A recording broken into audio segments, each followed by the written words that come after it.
In the winter of 1876, deep within the isolated mountains of the Montana Territory, a German doctor named Theodor Brennan made a discovery that would haunt him until the end of his days.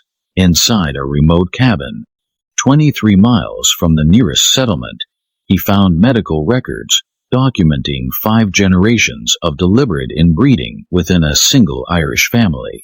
But that was not the most disturbing part of what he uncovered. Hidden beneath the floorboards, carefully wrapped in oiled cloth, were the preserved remains of 7 infants. Each of these infants bore identical deformities, marks that, according to their own parents, rendered them unworthy of life. The Donnelly family had been practicing selective infanticide for more than a century, eliminating any child born with visible genetic defects to maintain their carefully constructed facade of normality. What Dr. Brennan discovered next would challenge everything the medical community believed about heredity, about family bonds, and about the extreme lengths people would go to protect their bloodline's darkest secrets. The evidence he gathered suggested this was not an isolated case of frontier madness, but rather part of a deliberate genetic experiment that had been refined and perfected across generations, a project spanning 2 continents and nearly 100 years of carefully concealed family practices. Before we continue with the story of the Donnelly family and their horrific genetic legacy, make sure to subscribe to our channel and hit that notification bell. Also, let us know in the comments what state or city you're listening from. We love hearing from our community of mystery enthusiasts worldwide. Your engagement helps us bring you more stories like this one, stories that reveal the darkest corners of American history. The story that Dr. Brennan would later document in his private journals began not in Montana's unforgiving wilderness, but in the rolling green hills of County Cork, Ireland, where the Donnelly bloodline first took its twisted turn toward genetic catastrophe during the harsh winter of 1798. The Montana Territory of 1874 represented the very edge of American civilization, a land where federal authority existed more in theory than in practice. Helena, the territorial capital, boasted barely 8,000 souls clustered around the mining operations that had sparked the region's growth. The surrounding mountains held only scattered mining camps, isolated homesteads, and native tribes still actively resisting the encroachment of white settlers. It was a landscape carved by violence and shaped by desperation, a place where families could disappear for months without anyone asking questions, where harsh winters claimed lives regularly, and where the territorial government's reach extended only as far as its scattered deputies could ride through treacherous mountain passes. The gold rush that had initially drawn settlers to Montana was beginning to wane by 1874, leaving behind abandoned claims and desperate men willing to try anything for survival. Supply lines stretched thin across hundreds of miles of wilderness, making even basic necessities scarce and expensive.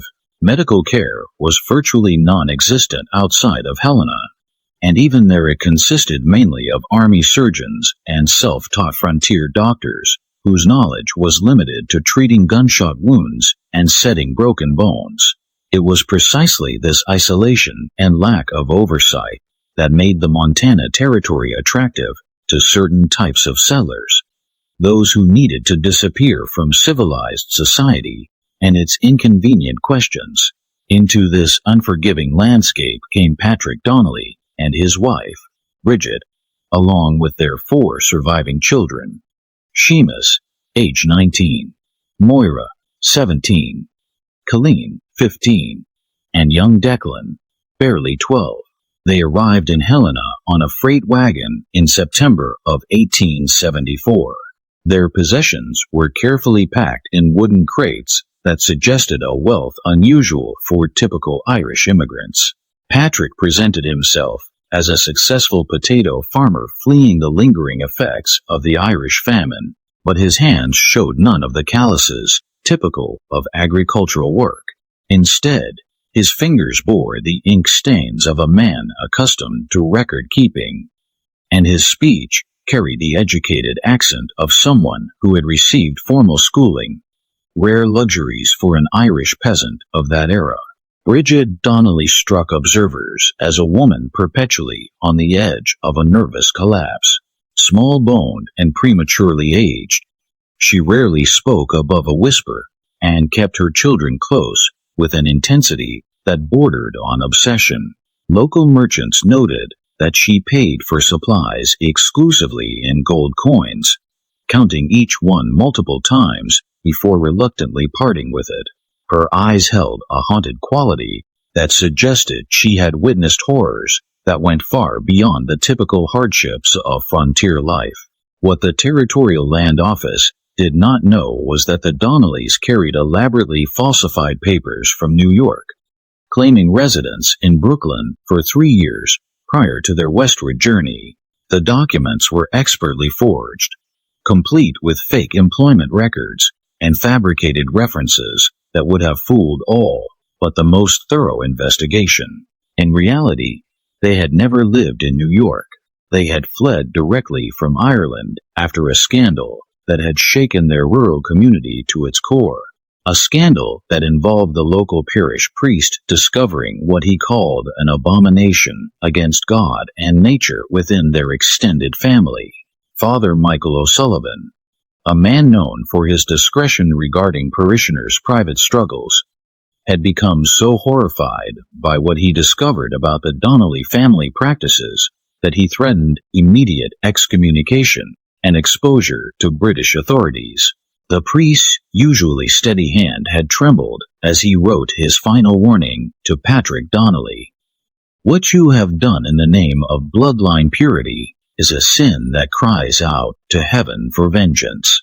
Leave this parish immediately, or I will ensure that every soul in county court knows the true nature of your family's abominations." Patrick had purchased 160 acres of remote mountain land from the territorial government, paying in gold coins that raised no suspicions in a territory where such currency was common among former miners and prospectors. The land sat in a narrow valley between two steep ridges, accessible only by a treacherous mountain trail that became completely impassable during the worst winter months. The isolation was so complete that smoke from their cabin chimney could not be seen from any neighboring homestead, and the nearest water source, a spring-fed creek, flowed only during the brief summer months before freezing solid for nearly half the year. The location was perfect for a family that desperately needed to hide from the world, but it also presented challenges that would test even their carefully planned survival strategies. The growing season at that altitude lasted barely 4 months, requiring intensive agricultural knowledge to produce enough food for winter survival. The extreme cold could kill livestock in a single night if proper precautions were not taken, and the psychological pressure of complete isolation for 6 months of every year had driven many frontier families to madness or suicide.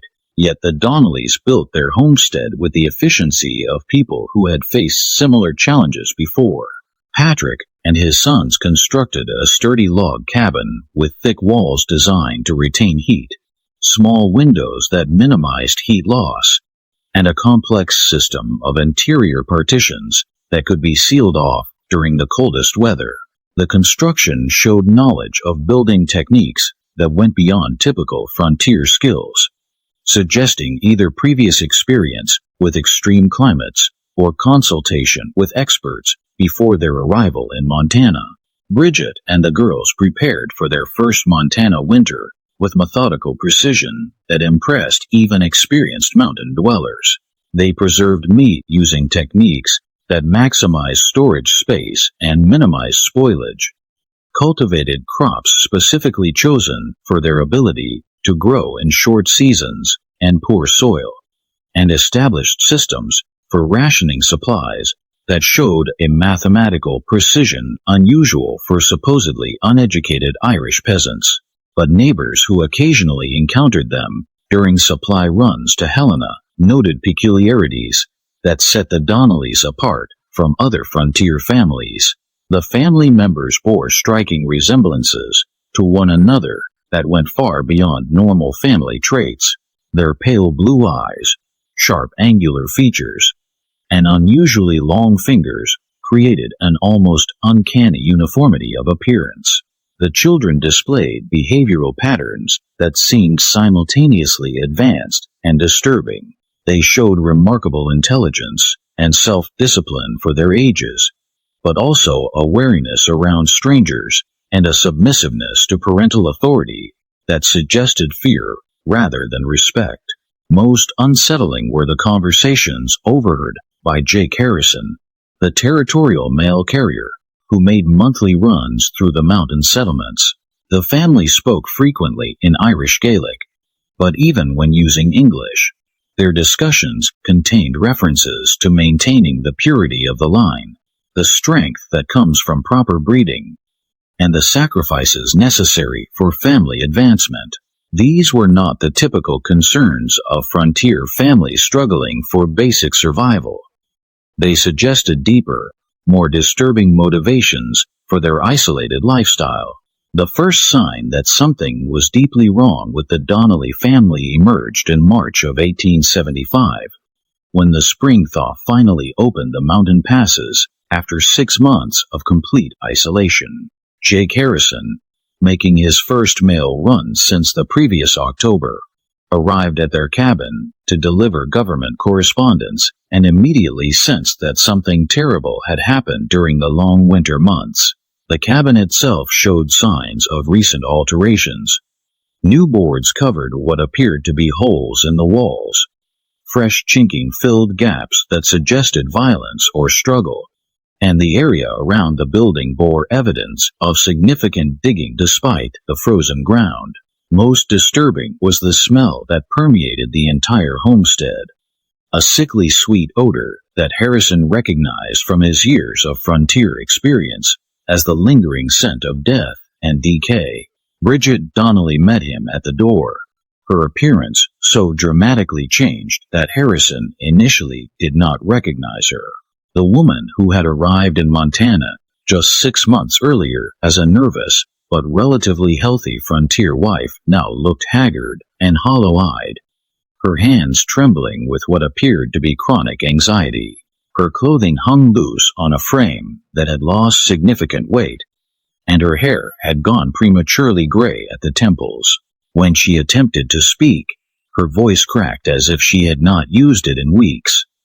The winter was difficult, she managed to whisper, glancing nervously toward the cabin's interior. We had complications. Harrison found the family in the midst of what appeared to be a difficult birth, with Bridget in active labor, attended only by her teenage daughter, Moira. But what he witnessed during that March afternoon would later become crucial evidence in understanding the family's dark history. The scene was orchestrated with a clinical precision that suggested extensive previous experience with similar situations. The infant that emerged was clearly malformed. Its spine was curved in an unnatural shape. Its left arm ended in a clubbed hand with only 3 fingers, and its head was disproportionately large, with a pronounced sloping forehead that indicated severe developmental abnormalities. The child's breathing was labored, and its cries had a weak, mewling quality that suggested internal complications beyond the visible deformities. But what disturbed Harrison most was the family's reaction to this obviously suffering infant. Rather than the grief, concern, or frantic efforts to help that he expected from parents facing such a tragedy, he observed what he later described as a cold, calculated assessment in their eyes. Patrick and Bridget exchanged meaningful glances while speaking to each other in rapid Irish Gaelic that Harrison could not understand.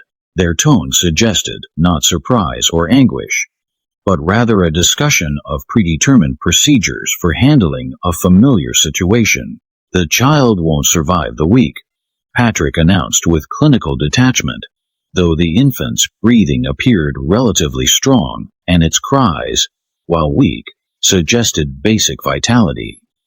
"The mountain air is too harsh for one so delicate. It's God's mercy, really. Better to take them young than let them suffer." Harrison offered to ride immediately to Helena for a doctor, emphasizing that even severely deformed infants sometimes survived with proper medical care. But Patrick firmly refused. His pale blue eyes grew hard with an authority that brooked no argument. "We know how to handle our own troubles," he said, placing a possessive hand on his wife's shoulder. "It's the Lord's will that some children aren't meant for this world. Interfering with divine judgment would be a sin against nature itself." The religious justification struck Harrison as rehearsed, as if Patrick had delivered similar explanations many times before. There was also an underlying threat in his tone that suggested serious consequences for anyone who might interfere with the family's private handling of the situation. Seamus and young Declan, who had been working outside during the birth, returned to the cabin with expressions that showed no surprise at finding their mother in labor or their newest sibling obviously deformed, suggesting this was not the first such birth they had witnessed. When Harrison returned 2 weeks later with routine mail delivery, the infant was gone. Bridget met him at the door with red-rimmed but completely dry eyes, the look of someone who had exhausted their capacity for grief rather than someone experiencing a fresh loss. "Lost the baby 3 days after you left," she reported in a voice devoid of emotion. "Buried him behind the cabin, next to the others. The weak don't survive out here, and it's better that way." Her phrase, "next to the others," sent chills through Harrison's spine. Behind the cabin, he now noticed for the first time, stood a row of small wooden crosses marking fresh turned earth. He counted 4 graves, all too small for adult burials, all marked with crude dates spanning the past 8 months. The implications were staggering. The Donnellys had lost multiple infants during their first year in Montana, losses that had never been reported to territorial authorities as required by law. The graves themselves looked wrong to Harrison's experienced eye. The dirt was disturbed in a pattern that suggested hasty, panicked work rather than the careful burial of beloved children. The crosses were uniform in size and construction, as if made in advance rather than crafted individually for each loss, and the spacing between graves suggested systematic planning rather than random tragedy. They were arranged in a neat row that left space for additional burials. That summer, as Harrison continued his monthly mail runs, he began paying careful attention to the Donnelly family dynamics. What he observed gradually painted a picture of a household operating under rules and pressures that had nothing to do with typical frontier survival. The children moved with the careful precision of people who knew that mistakes carried severe consequences, and their interactions with each other showed patterns of communication that suggested shared knowledge of family secrets too dangerous to discuss openly. Moira and Colleen, despite being only 17 and 15, carried themselves with the knowledge and weariness of much older women. They handled domestic tasks with an efficiency that went beyond normal teenage competence, but their eyes held a haunted quality that suggested they had witnessed things that fundamentally changed their understanding of family relationships. When they spoke to their parents, their voices carried a deference that seemed rooted in fear rather than respect. Seamus, the eldest son at 19, had developed a pronounced stutter that seemed to worsen whenever his father was present. He flinched at sudden movements and avoided eye contact with anyone outside the immediate family. Most disturbing was his reaction to questions about family life. He would begin to respond normally, then catch himself and fall silent, as if remembering consequences for revealing family information. Young Declan appeared the most normal of the children, but Harrison caught him once staring at the small cemetery behind the cabin with an expression of terror rather than sadness. When asked about his deceased siblings, the boy had responded, "Sometimes babies aren't right, and Father says God doesn't want them to suffer, but sometimes I think maybe God didn't decide." The child had immediately clapped his hand over his mouth, as if realizing he had said something forbidden, and refused to speak another word during Harrison's entire visit. Most disturbing were the conversations Harrison sometimes overheard when approaching the cabin quietly through the forest. The family spoke frequently about keeping the line pure, maintaining the strength of the blood, and the sacrifices their ancestors made to preserve what matters. They used Irish phrases that Harrison could not translate, but the tone suggested rituals or traditions that went far beyond normal family customs. There were references to the others back home, what happened to the weak ones, and most chillingly, discussions of which children show the signs and how to handle the imperfect ones. These conversations painted a picture of a family operating according to beliefs and practices that predated their arrival in Montana by many years, possibly generations. The isolated mountain homestead was not just a refuge from civilization. It was a carefully chosen location where the family could continue traditions that would be impossible to maintain under the scrutiny of normal community life. As 1875 progressed into its harsh winter months, the Donnelly family's isolation became complete once again. Snow blocked the mountain passes from November through March, cutting them off entirely from the outside world for the second time since their arrival in the Montana Territory. But it was during this second period of isolation that the true nature of their genetic legacy began to manifest in ways that would eventually draw the attention of territorial authorities and shock even the frontier's hardened residents. Dr. Theodore Brennan, the territorial physician who would later investigate the family, had arrived in Helena in October of 1875, carrying with him medical texts and knowledge that represented the cutting edge of hereditary science.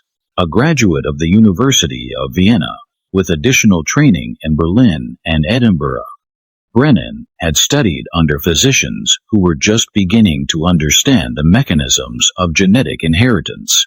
His medical library contained works by Francis Galton and other pioneers of what would later become known as genetics, giving him knowledge that would not become common medical understanding for decades to come.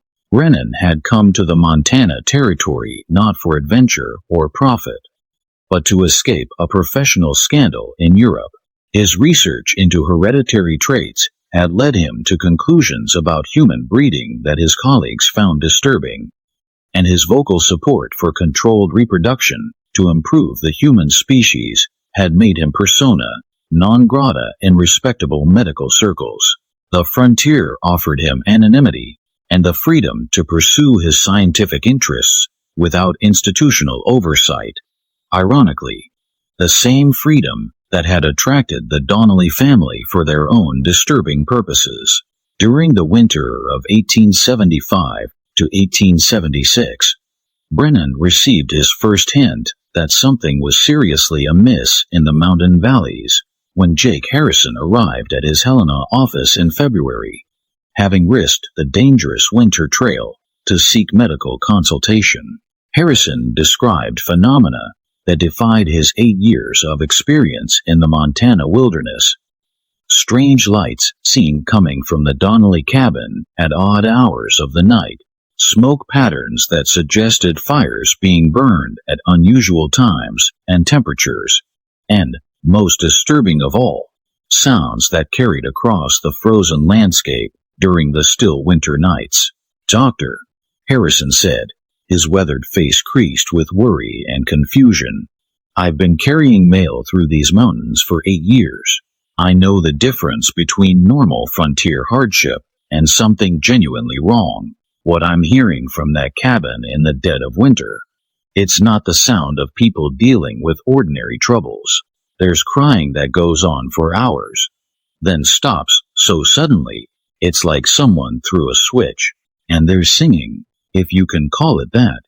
That doesn't sound quite human. The melody is wrong, like it's meant for voices that don't work the same way ours do. Harrison also reported visual phenomena that troubled his practical frontier sensibilities. The Donnelly cabin showed lights burning at times when fuel conservation should have been critical for winter survival. The patterns of illumination suggested activities requiring sustained light during the darkest hours of night, activities that did not match normal family routines. Most disturbing were the occasions when Harrison glimpsed figures moving outside the cabin during blizzard conditions that should have made outdoor activity impossible. Figures that seemed unusually tall or moved with gaits that did not look entirely human in the shifting snow and shadows. Brennan's medical instincts were immediately aroused by Harrison's descriptions, but the winter weather made any journey to the Donnelly homestead absolutely impossible. The mountain passes were blocked by snow depths that made travel suicidal, and even if he could have reached the cabin, winter emergency visits were typically requested only for life-threatening situations that could not wait for spring. The Donnelly family had never requested medical assistance despite the obvious health problems Harrison had described. Instead of attempting a dangerous winter journey, Brennan began researching Irish immigration records and territorial archives, looking for any available information about the family's background and previous medical history. What he discovered raised more questions than answers and painted a picture of systematic deception that suggested the family's problems went far deeper than simple frontier hardship. The Donnellys had claimed to be from County Cork, Ireland, fleeing poverty and crop failures that affected rural Irish communities throughout the 1860s and early 1870s. Their immigration papers contained detailed stories about lost relatives, destroyed farms, and economic circumstances that forced them to seek opportunities in America. But careful cross-referencing of their claims with official Irish parish records revealed inconsistencies that strongly suggested elaborate falsification. The listed relatives in Ireland could not be verified through church baptismal and marriage records that normally provided reliable genealogical information. The described farm locations did not match existing land ownership records from County Cork. Most troubling, the stated reasons for immigration, crop failures and poverty, did not match the significant amount of gold the family had used to purchase their Montana property, pay for transcontinental transportation, and establish their isolated homestead. More disturbing were reports Brennan found buried in New York immigration files, documents that immigration officials had apparently failed to follow up properly. A family named Donnelly had indeed passed through Ellis Island in 1874, but they had been flagged by medical inspectors for concerning physical characteristics among the children that suggested possible genetic abnormalities. The medical report described signs of developmental irregularities consistent with hereditary defects and noted that the parents had become increasingly aggressive and evasive when questioned about their family medical history. The immigration medical inspector, Dr. Samuel Morrison, had recommended that the family be detained for extended medical evaluation, but his report had been overruled by administrative officials eager to process the large numbers of immigrants passing through Ellis Island daily. Morrison's notes suggested that his concerns went beyond simple medical abnormalities. He had observed behavioral patterns in the family that suggested systematic concealment of information relevant to public health and safety. As Brennan delved deeper into available records, he discovered references to Irish families named Donnelly in other American communities, families that had arrived at different times but showed similar patterns of behavior. A Donnelly family in Pennsylvania had attracted attention from local authorities in 1871 for unusually high infant mortality rates. Another Donnelly family in Ohio had been investigated by county officials in 1873 for possible child neglect, though the investigation had been dropped when the family suddenly relocated without leaving forwarding information. The pattern suggested that the Montana Donnellys were not isolated criminals, but part of a larger network of related families who shared similar practices and moved frequently to avoid official scrutiny. The implications were staggering. If these were all branches of the same extended family, their genetic manipulation and systematic infanticide might have been practiced across multiple states and involved dozens of victims over many years. As spring approached and the mountain passes began to clear, Brennan found himself increasingly obsessed with the mystery of the Donnelly family. His professional training told him that isolated populations often developed genetic problems due to limited breeding pools, a well-documented phenomenon in remote communities throughout history. But something about this particular family suggested a pattern far more deliberate and systematic than simple geographic isolation could explain. The combination of Harrison's disturbing observations, the suspicious immigration records, and the evidence of possible connections to similar families in other states convinced Brennan that the Donnellys represented something unprecedented in his medical experience. A family that had deliberately chosen to pursue genetic experimentation on themselves, regardless of the consequences for their children or the broader community. When the spring thaw of 1876 finally opened the mountain trails, Dr. Brennan made the decision to visit the Donnelly homestead personally, ostensibly to provide routine medical services to an isolated frontier family. What he found there would fundamentally change his understanding of human nature, genetic science, and the lengths to which people would go to preserve family secrets that spanned multiple generations. The journey to the Donnelly cabin required a full day of difficult travel through terrain that seemed deliberately chosen for its inaccessibility. The trail wound through dense forests, across unstable creek beds, and up steep mountain slopes that would have challenged even an experienced horseman. The isolation was so complete that Brennan encountered no other travelers, no signs of other homesteads, and no evidence that anyone else had used the trail in months. The cabin itself appeared deceptively normal from the outside, well-built, well-maintained, with signs of careful farming and successful animal husbandry that suggested a family adapting well to frontier life. The immediate surroundings showed evidence of hard work and intelligent land use. Carefully tended vegetable gardens, efficient livestock shelters, and water management systems that demonstrated sophisticated agricultural knowledge. But Brennan's medically trained eye immediately noticed troubling details that most visitors would have overlooked. The family cemetery behind the cabin contained far too many graves for a family that claimed to have lost only occasional infants to the harsh frontier conditions. Brennan counted 11 wooden crosses, all marking plots that were clearly too small for adult burials, all carved with dates that showed deaths occurring at suspiciously regular intervals, rather than the random clustering typical of epidemic disease or severe weather casualties. The graves themselves were arranged in neat rows that suggested systematic planning rather than desperate responses to unexpected tragedies. More disturbing was the evidence of recent expansion in the cemetery area.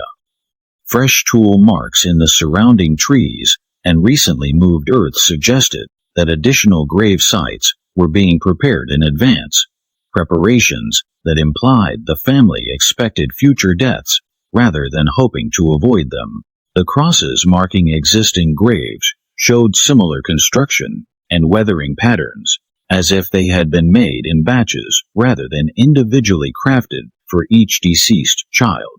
Patrick Donnelly met him at the cabin door with a mixture of frontier hospitality and barely concealed wariness that immediately set Brennan's professional instincts on edge. The family patriarch had aged dramatically since Harrison's descriptions from the previous year.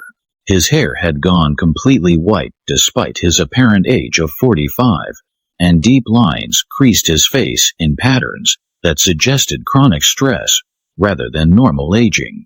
His hands trembled slightly when he thought no one was watching, and his eyes held a haunted quality that Brennan recognized from patients suffering from severe psychological trauma. "We don't need a doctor here," Patrick said with forced firmness, but his voice carried less conviction than his words suggested. "We've always handled our own troubles, just as our families did in the old country. Bringing outsiders into family matters only complicates situations that are better resolved through traditional methods." Bridget appeared behind her husband, and Brennan was shocked by the extent of her physical deterioration since Harrison's previous descriptions. The woman who had given birth just over a year earlier now looked gaunt and hollow-eyed, her frame so thin that her clothing hung like drapes over protruding bones. Her hand showed a constant tremor that could have indicated neurological problems, chronic malnutrition, or psychological stress severe enough to cause physical symptoms. When she attempted to speak, Patrick silenced her with a sharp look that suggested years of practiced dominance and consequences for disobedience that went beyond normal marital authority. But it was the children who provided the most disturbing evidence of the family's dark secrets and abnormal lifestyle. Moira, now 18, was clearly pregnant again. Her condition advanced enough to suggest conception during the isolated winter months when no outsiders could have been present. The implications of this timing, combined with the family's isolation and unusual genetic patterns, raised questions that Brennan found professionally and personally disturbing. Colleen, now 16, showed signs of premature physical development that seemed accelerated beyond her chronological age. Her adult features appeared fully formed in ways that suggested hormonal abnormalities, possibly related to genetic factors or environmental influences. More troubling was her behavior around her parents. She displayed a combination of maturity and submissiveness that suggested experiences inappropriate for someone her age. Most disturbing was young Declan, now 13, who had developed pronounced physical abnormalities since Harrison's previous visits. The boy's facial features showed clear asymmetry, with one side of his face appearing normally developed while the other showed signs of arrested growth or malformation. He walked with a pronounced limp that suggested spinal curvature, and his hands showed the elongated fingers and unusual joint flexibility that Brennan recognized as possible indicators of genetic connective tissue disorders. During his brief initial visit, Brennan observed family dynamics that defied normal social conventions and suggested psychological pressures that went far beyond typical frontier hardships. The older children deferred to their parents with a combination of fear and resignation that indicated consequences for disobedience far more severe than normal parental discipline. Their movements were careful and calculated, as if they had learned through experience that spontaneous behavior could trigger unpredictable and dangerous responses. Seamus, the eldest son, at 20, avoided eye contact with both his parents and the visiting doctor. His pronounced stutter had worsened to the point where he could barely communicate, and he seemed to be fighting some internal struggle that left him visibly agitated throughout Brennan's visit. When asked direct questions about family life or his own health, Seamus would begin to respond normally, then catch himself mid-sentence and fall silent, as if remembering severe consequences for revealing family information to outsiders. The family's living arrangements also struck Brennan as abnormal for typical frontier households. The cabin's interior was divided into more separate spaces than necessary for privacy alone, with heavy curtains and locked doors that seemed designed to conceal activities rather than simply organize family life. Sounds from other parts of the cabin suggested ongoing activities that the family did not want their visitor to observe, and there were smells, medicinal, organic, and vaguely disturbing, that implied practices beyond normal frontier medicine or food preservation. As Brennan prepared to leave after his initial assessment, Patrick pulled him aside with an urgency that bordered on desperation.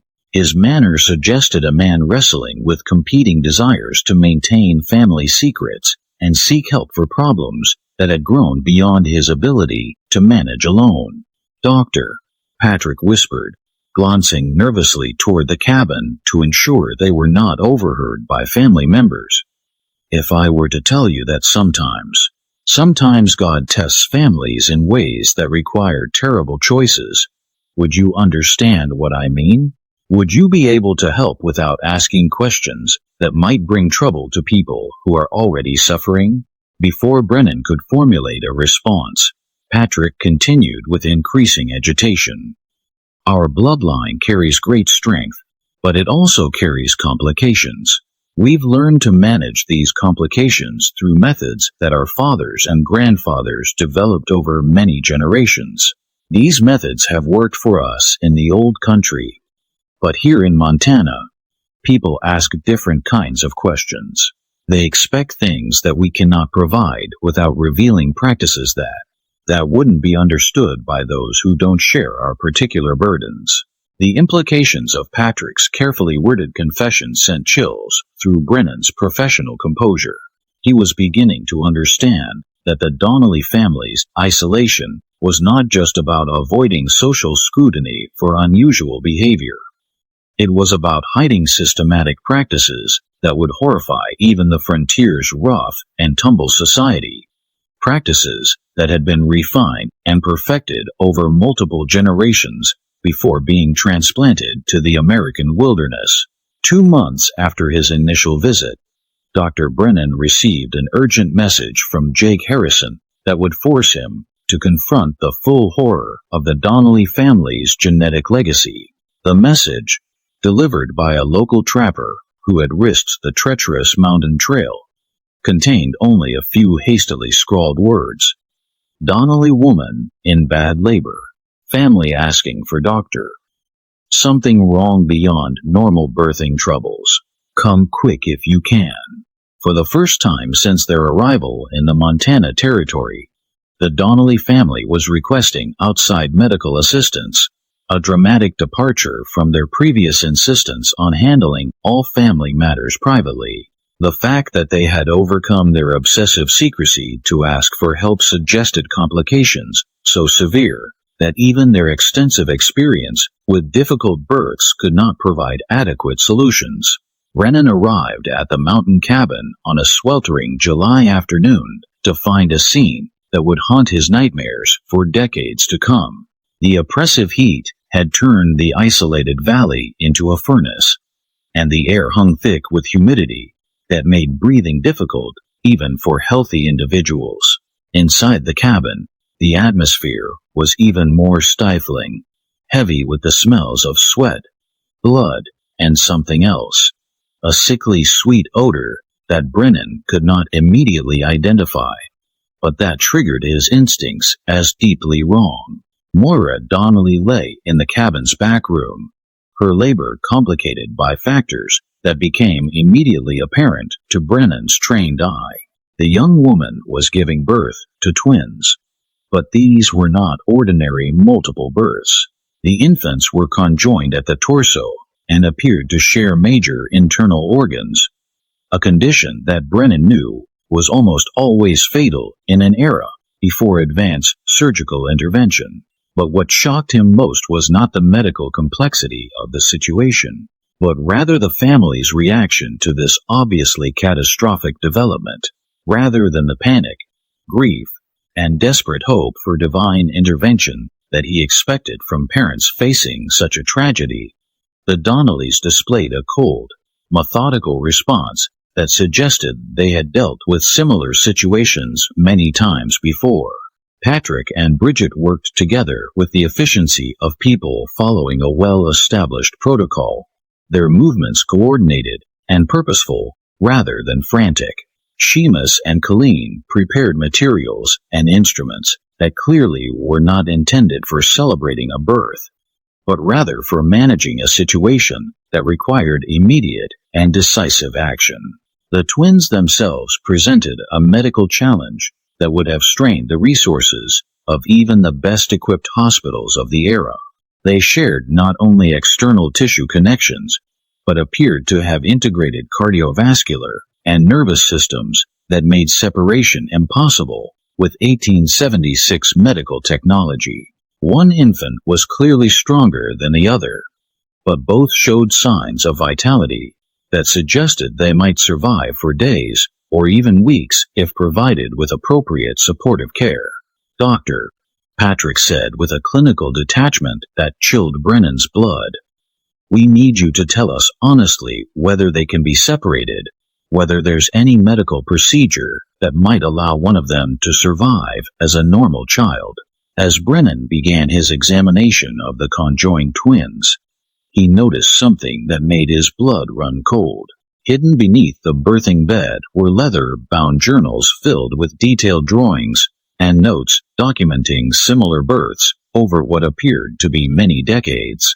Page after page showed careful anatomical sketches of infants with various deformities: cleft palates, missing limbs, spinal malformations, extra digits, and conditions that Brennan had never seen illustrated with such clinical precision. Each drawing was annotated with notes in Irish Gaelic and English, dated entries that spanned several decades and multiple geographic locations. Some entries included detailed descriptions of remedial measures taken to address these genetic complications, using terminology that suggested medical knowledge far beyond what typical frontier families would possess.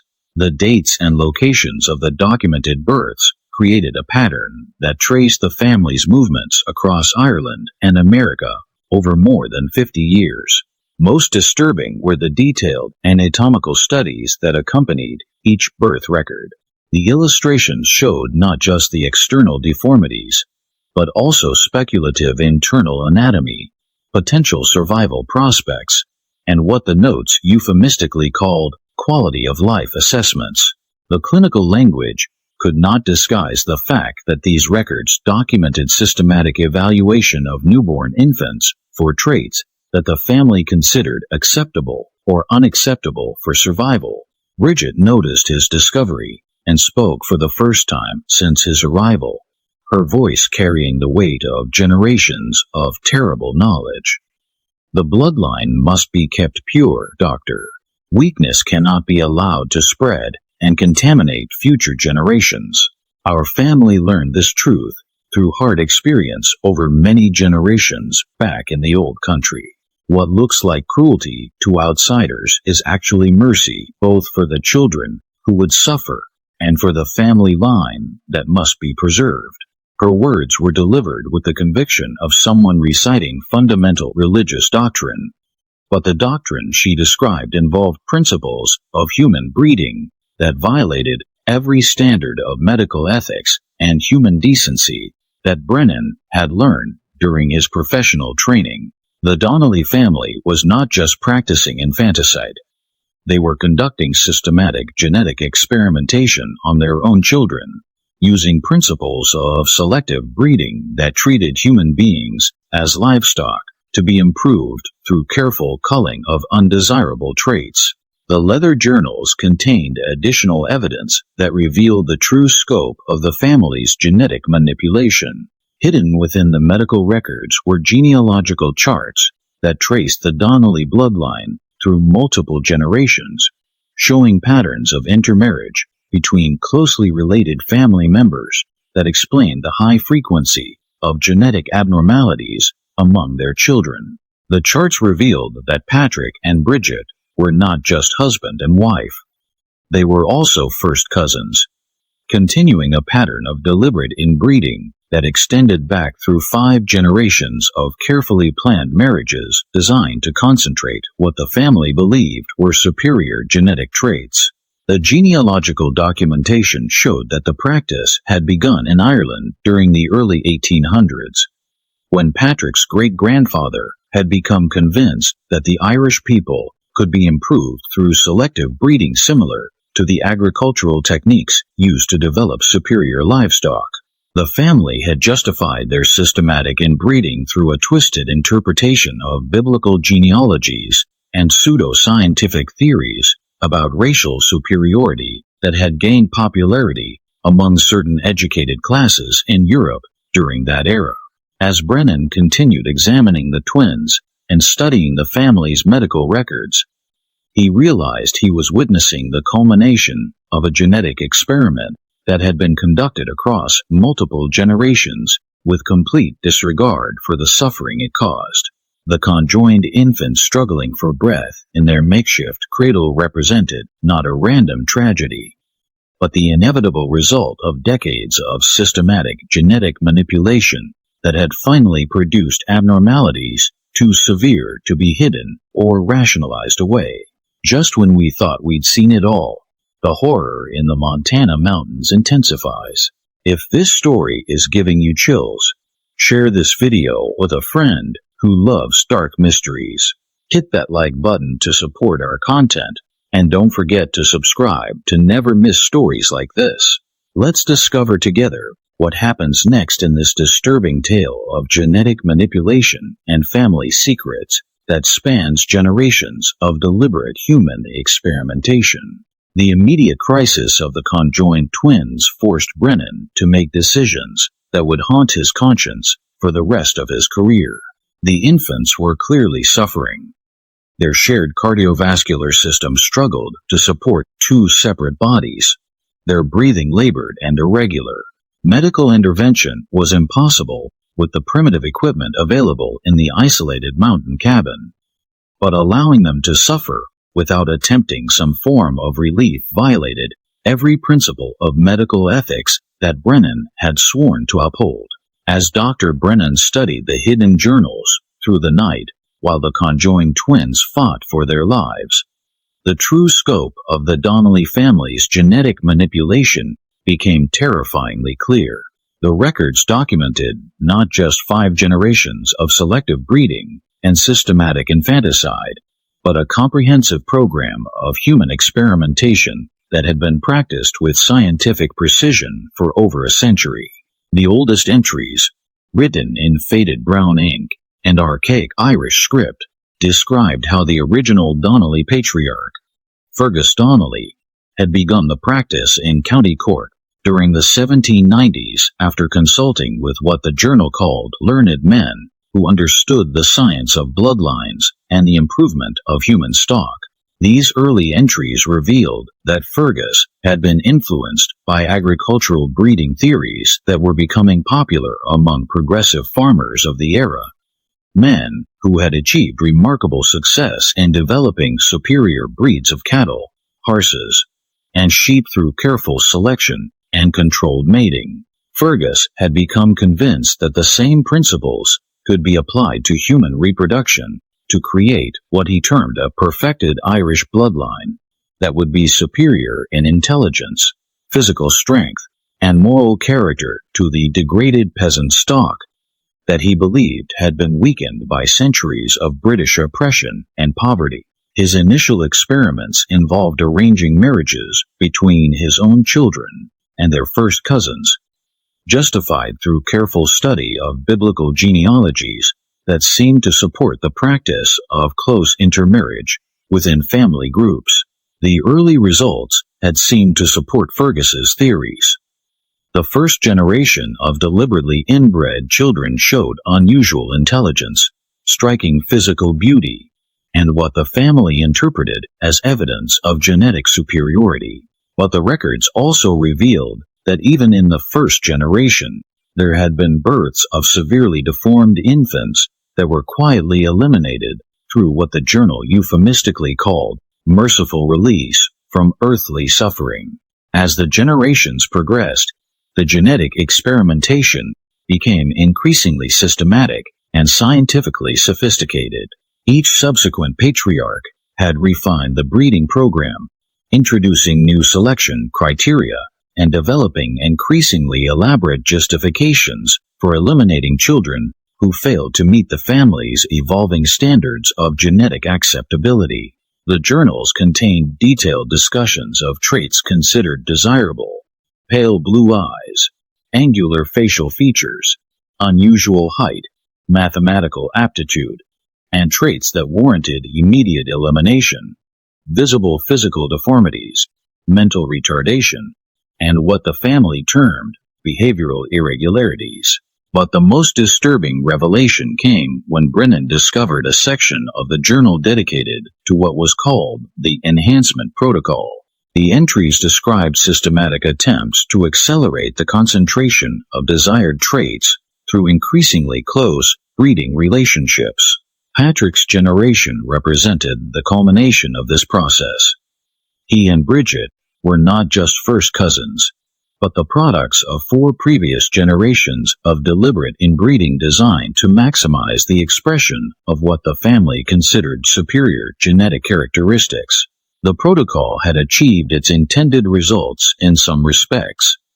The surviving Donnelly family members did indeed show remarkable intelligence, striking physical uniformity, and certain capabilities that set them apart from typical frontier families. But the genetic cost had been catastrophic. The high frequency of severe birth defects, the obvious mental health problems affecting the older children, and the progressive deterioration of the parents all indicated that the family's genetic experiment had reached a point of crisis that threatened their survival as a viable breeding population. My great-grandfather believed he was creating a superior race, Patrick confessed as Brennan confronted him with the evidence from the journals. He studied the breeding methods used by the finest horse and cattle breeders in Ireland, men who had created animals of exceptional quality through careful selection and controlled mating. He believed that the Irish people had been degraded by centuries of poverty and oppression, and that only through deliberate improvement of our bloodlines could we reclaim our rightful position as a superior people. Patrick's voice carried a mixture of pride and growing doubt as he continued. For 4 generations, the method seemed to work. Our family produced children of exceptional intelligence and beauty, men and women who could have been leaders and innovators if the world had been ready to recognize our superiority. But the cost has been terrible. So many children born wrong. So many who had to be released from lives that would have brought nothing but suffering to themselves and shame to the family line. The genetic reality that Brennan understood from his advanced medical training painted a far different picture than the family's eugenic fantasies. The Donnelly bloodline had not been purifying and improved through selective breeding. It had been systematically destroyed through the accumulation of recessive genetic traits that produced increasingly severe abnormalities with each generation. The children who survived to adulthood carried hidden genetic damage that would inevitably be expressed in their own offspring, creating a downward spiral of genetic deterioration that could only end in the complete extinction of the family line. The conjoined twins struggling for breath in their makeshift cradle represented the ultimate failure of the Donnelly genetic experiment. 5 generations of deliberate inbreeding had not created superior human beings. It had produced increasingly severe deformities that could no longer be hidden, rationalized, or eliminated without arousing the suspicions of a society that was becoming less tolerant of isolated family practices that violated accepted moral and legal standards. As Brennan watched Patrick and Bridget prepare to carry out what they clearly saw as another necessary elimination of genetically unacceptable offspring, he realized he was witnessing the culmination of America's first systematic experiment in human eugenics. an experiment that had been conducted in secret for over a century, leaving a trail of murdered infants and psychologically destroyed family members across 2 continents. The immediate confrontation over the fate of the conjoined twins became a battle not just for the lives of 2 suffering infants, but for the soul of a family that had lost all sense of human decency in pursuit of a genetic perfection that existed only in their own twisted imagination. The confrontation between Dr. Brennan and the Donnelly family over the fate of the conjoined twins marked the end of their century-long genetic experiment and the beginning of a reckoning that would expose one of the darkest chapters in the intersection of family secrets, primitive genetic science, and the American frontier's tolerance for isolated communities operating beyond the reach of civilized oversight. Brennan's intervention, backed by his authority as territorial physician and his explicit threat to involve federal marshals if the family harmed the twins, forced the Donnellys to acknowledge that their isolated practices could no longer be sustained in an increasingly connected American society, where unusual infant mortality rates and suspicious family dynamics would inevitably attract official attention that could no longer be avoided through geographic isolation alone. The twins survived only 3 days despite Brennan's best efforts to provide supportive care with the primitive medical equipment available in the remote mountain cabin. Their shared cardiovascular system proved unable to sustain life, and they died quietly during the pre-dawn hours of Brennan's 3rd day at the homestead. But their brief existence served as the final, undeniable proof of the devastating consequences of the Donnelly family's genetic manipulation, consequences that could no longer be hidden from the outside world or rationalized through religious justifications that had become increasingly hollow with each generation of systematic inbreeding. The twins' death provided Brennan with the legal authority he needed to conduct a thorough investigation of the family's practices and medical history. His examination of the 11 small graves behind the cabin, combined with detailed study of the family's medical journals and genealogical records, revealed evidence of systematic infanticide spanning multiple generations and involving at least 23 documented cases of children who had been eliminated for various genetic defects, ranging from visible physical deformities to behavioral traits that the family found unacceptable. Faced with overwhelming evidence and the threat of murder charges that could result in execution under territorial law, Patrick Donnelly finally revealed the full extent of their family history and the systematic genetic experimentation that had consumed 5 generations of his lineage. The practice had begun in Ireland during the early 1800s when his great-grandfather Fergus had become obsessed with creating what he called a perfect Irish bloodline through selective breeding techniques adapted from agricultural animal husbandry.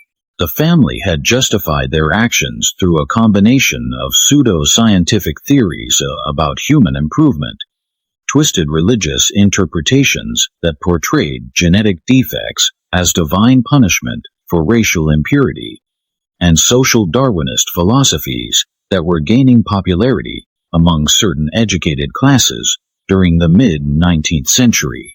They had convinced themselves that eliminating defective offspring was not murder, but rather a form of genetic stewardship that would eventually produce human beings superior to the degraded masses of common people. The psychological toll of maintaining these beliefs and practices across multiple generations had been catastrophic for every member of the family. Patrick himself suffered from chronic anxiety and depression that had worsened dramatically as the genetic consequences of inbreeding became impossible to ignore. Bridget had experienced multiple nervous breakdowns and showed signs of what Brennan recognized as severe post-traumatic stress resulting from years of participating in the systematic murder of her own children. The surviving children presented a tragic spectrum of psychological and physical damage resulting from both genetic factors and the traumatic environment in which they had been raised. Seamus, the eldest son, suffered a complete mental breakdown when questioned about his role in the family's practices, revealing that he had been forced to participate in the elimination of defective siblings from the age of 12. His profound stutter and inability to maintain eye contact were symptoms of psychological trauma, so severe that Brennan doubted he would ever recover sufficiently to function in normal society. Moira and Colleen, both products of the family's systematic inbreeding, showed physical and psychological symptoms that would require years of treatment to address. Both young women had been psychologically conditioned to accept their roles as breeding stock for continuing the family line, and both showed signs of sexual abuse that suggested their father had been preparing them for marriages to their own brothers. The logical continuation of the family's genetic concentration program. Young Declan, whose physical deformities made him a living reminder of the family's genetic failures, presented the most complex challenge for territorial authorities. His spinal curvature and facial asymmetry were progressive conditions that would require ongoing medical treatment, but his psychological state had been so severely damaged by witnessing years of infanticide and abuse that he posed potential dangers to himself and others.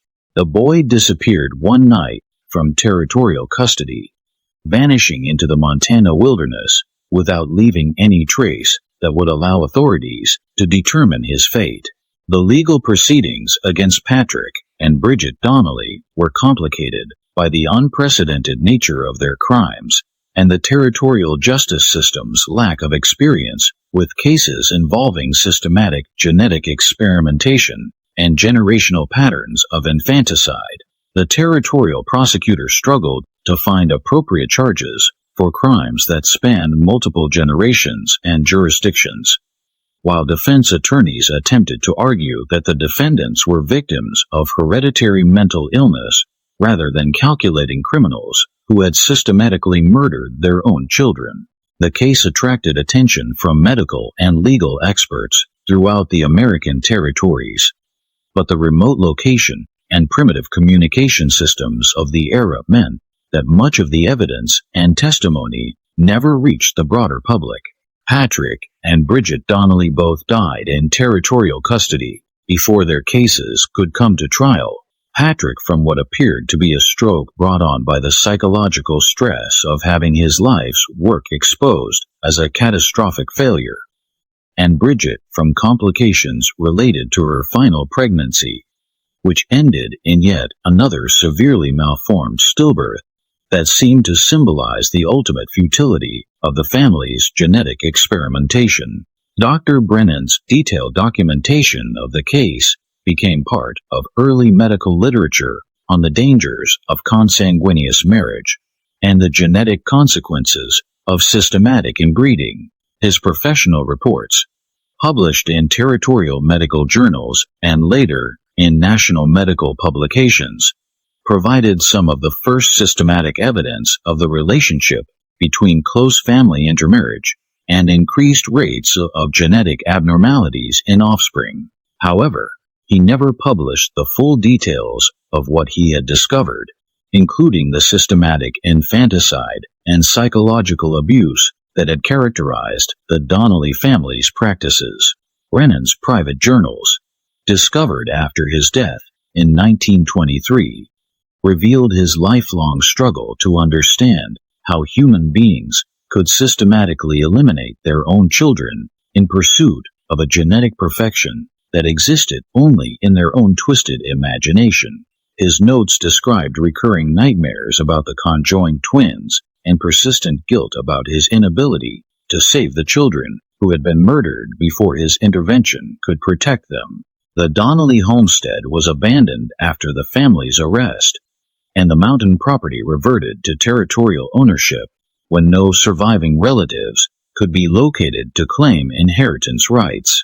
Local residents avoided the area, partly due to practical concerns about the harsh winter conditions that had made the location appealing to the family, but also because of growing awareness of the horrors that had taken place there. The isolation that had once protected the family's secrets now served as a natural barrier that prevented curious visitors from disturbing what had become an unofficial monument to the dangers of genetic experimentation conducted without ethical oversight or scientific understanding. The small cemetery behind the cabin, with its 11 documented graves and evidence of additional unmarked burial sites, served as a permanent reminder of the ultimate failure of humanity's first systematic experiment in genetic eugenics. The neat rows of crosses marking the graves of murdered infants stood as testimony to the moral bankruptcy of theories that valued genetic purity over basic human decency and parental love. In the decades following the exposure of the Donnelly family's practices, similar cases began to emerge in other isolated American communities, suggesting that the Montana family had not been unique in their experimentation with human breeding techniques. The growing body of evidence about the genetic and psychological consequences of systematic inbreeding contributed to changing attitudes about marriage laws, child protection, and the need for government oversight of isolated communities that might be conducting practices harmful to their members or to society as a whole. The legacy of the Donnelly family's genetic experiment extended far beyond their own tragic story. Their case provided early evidence for genetic theories that would later become fundamental to modern understanding of heredity, while their systematic infanticide practices contributed to evolving legal and ethical standards for child protection that would eventually make such family-based eugenics programs impossible to sustain in American society.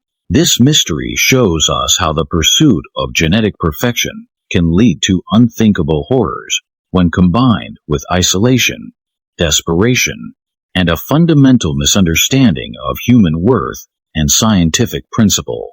The Donnelly family's century-long experiment in selective breeding represents one of the darkest chapters in the intersection of family secrets, primitive genetic science, and the American frontier's tolerance for communities that operated beyond the boundaries of civilized moral standards.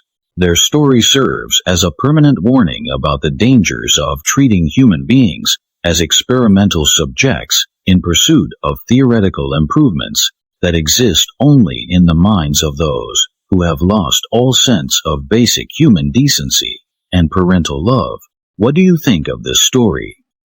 Do you believe everything was revealed about the Donnelly family's practices, or might there be other isolated families who carried similar dark traditions to the American frontier? Could such systematic genetic experimentation have been conducted in other remote locations without detection by authorities who lack the resources and communication systems necessary to monitor isolated communities effectively? Leave your comment below with your thoughts about this disturbing chapter in American history. If you enjoyed this tale and want more horror stories like this, subscribe, hit the notification bell, and share with someone who loves mysteries that challenge our understanding of human nature and the lengths people will go to pursue their twisted vision of genetic perfection. See you in the next video.